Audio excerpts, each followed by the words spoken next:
drugs, MDMA, ecstasy? No, we don't do that. Okay, let's get some help. Beth. Sir, you have to go.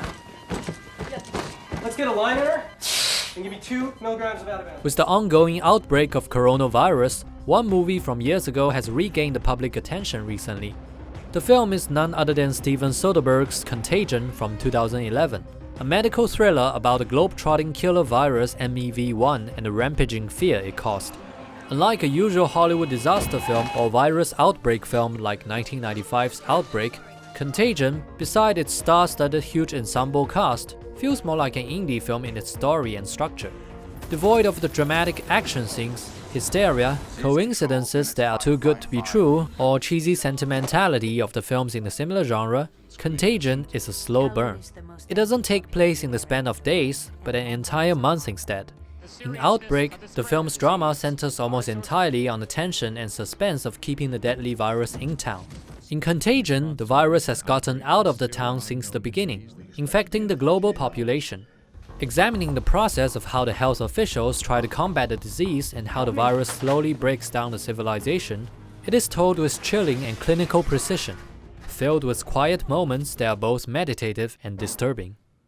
The film employs an unconventional, multi-narrative Hyperlink Cinema style, also referred to as the global network films, a signature Soderbergh's film structure most prominently recognized in his acclaimed Oscar-winning picture, Traffic.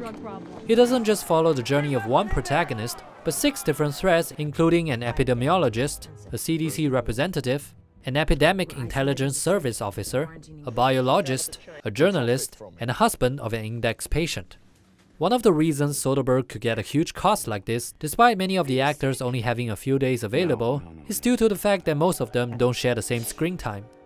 To me, this was a smart filmmaking decision, not only for the benefit of an economical production, but also a more realistic story, as it accurately reflects the global isolation people will experience in the face of such an epidemic, both physical and psychological. The criticisms on Contagion mostly revolves around how the film is unfocused, lack emotional center, character development, or a single protagonist we can root for more deeply.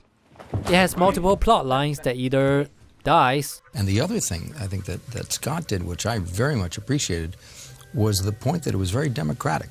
So just because you're a star doesn't mean you can't get sick and die. Or doesn't pay off and resolve. And that is because Contagion doesn't intend to make any specific human being the primary focus.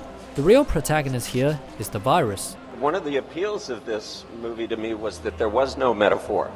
The virus is the virus, and it was odd to make a movie in which the protagonist doesn't speak, but people speak about it.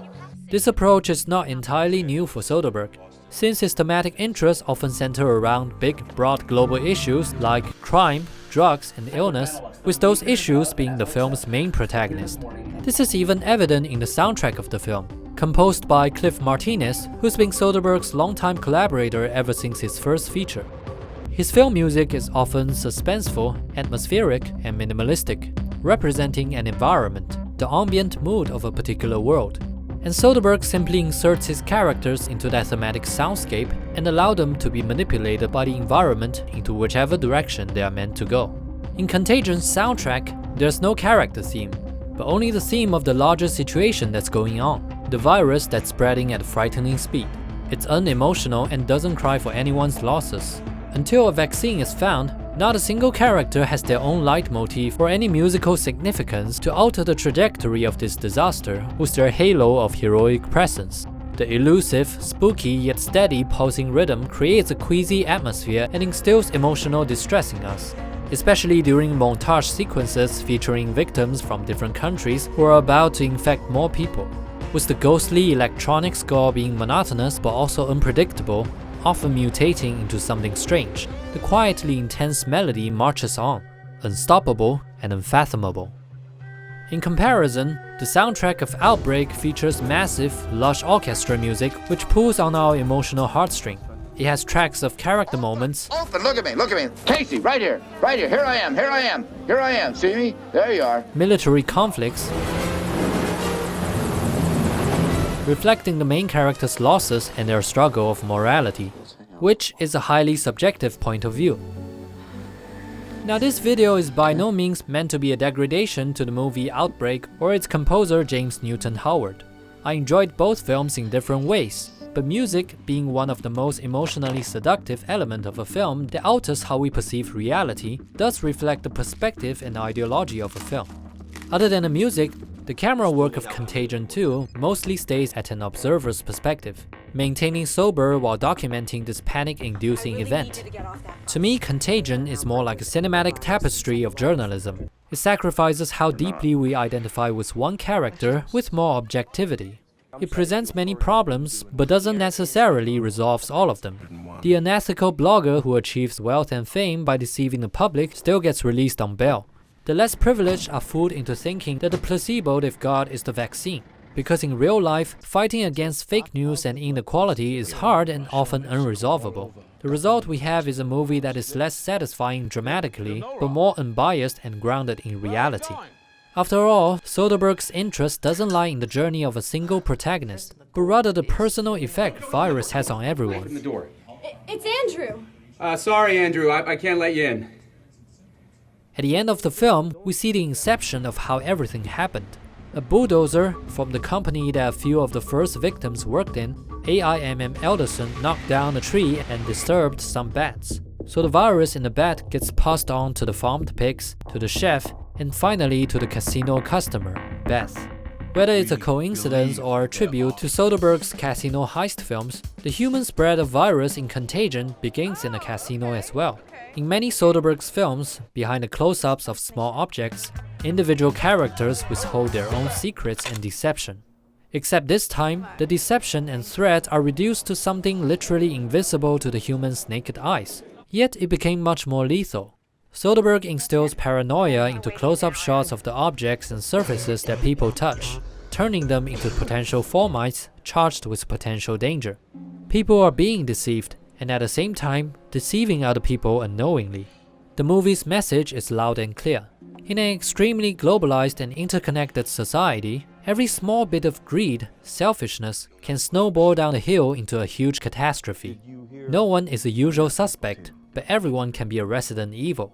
The virus is a mirror, mirroring and compounding the best and the worst of humanity.